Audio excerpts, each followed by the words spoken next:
Hey YouTube, another fix-it video. This time this is for a VictoriaPlum shower valve, and it's been in the house for a couple of years, and my daughter was complaining that the opening and closing mechanism was getting a little bit stiff. So I've downloaded these manuals from their website. There's an exploded view of the actual device itself. A little bit incorrect in the picture. The larger metal bracket is actually behind that smaller metal locking bracket. So you see the knob at the front for temperature, then you have the on-off selector, and then another bracket. Well, this is the order that they come out in. So this is the temperature setting, so it's got the spring loaded to allow it to adjust, and that sits into this mechanism here, and that allows the adjustment to control essentially over the top of where it's hot and cold. So that's a little grub screw underneath.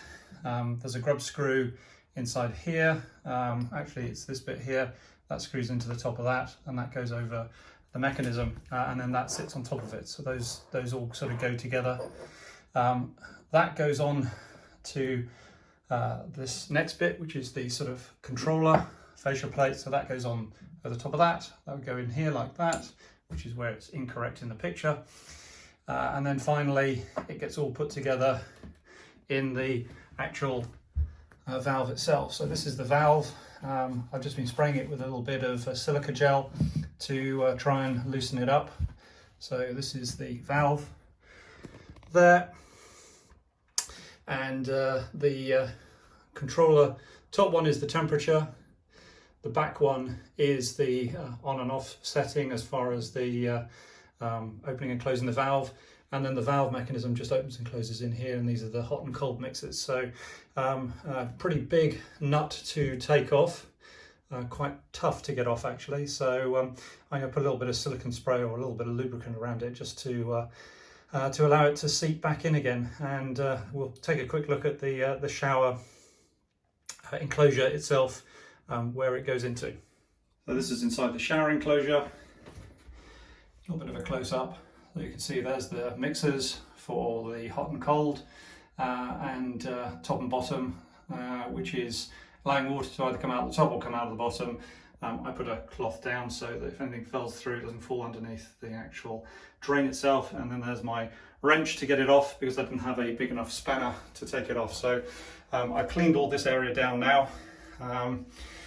Mains pressure on the house has been turned off, taking the opportunity to change a water filter in the house as well.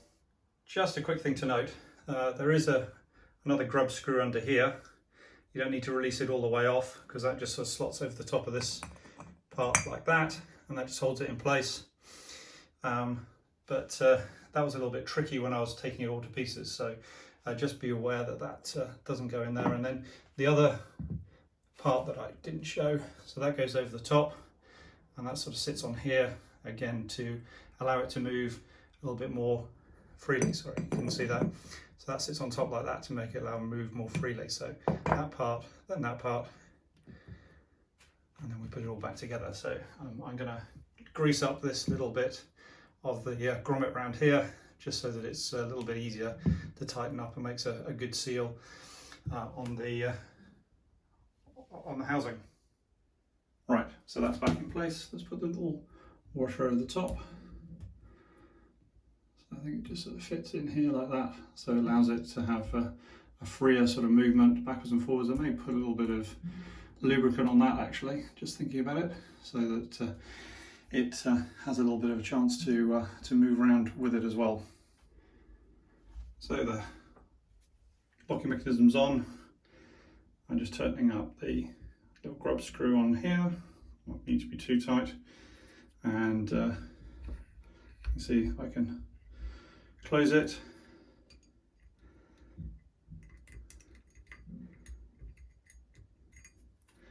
And I think that's probably the job is completed. So you can see everything back together again. You can see still quite stiff to undo, but I've lubricated it a little bit under there, so I think that's about as good as it's going to get. So fully open, and then push it up to nip it in. It does have a rubber gasket inside the actual mechanism itself, so might need to change that, I guess, but that means changing the whole unit, which is the core of the unit, so I'm not sure if that's a cheap way of doing it. This is just your cold and then your hot, and you can latch it over to be even hotter. So that's the fully cold, warm, somewhere in between. I think she has it like that.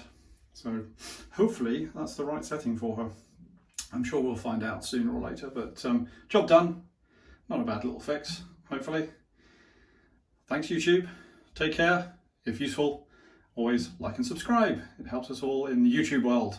Many thanks, bye.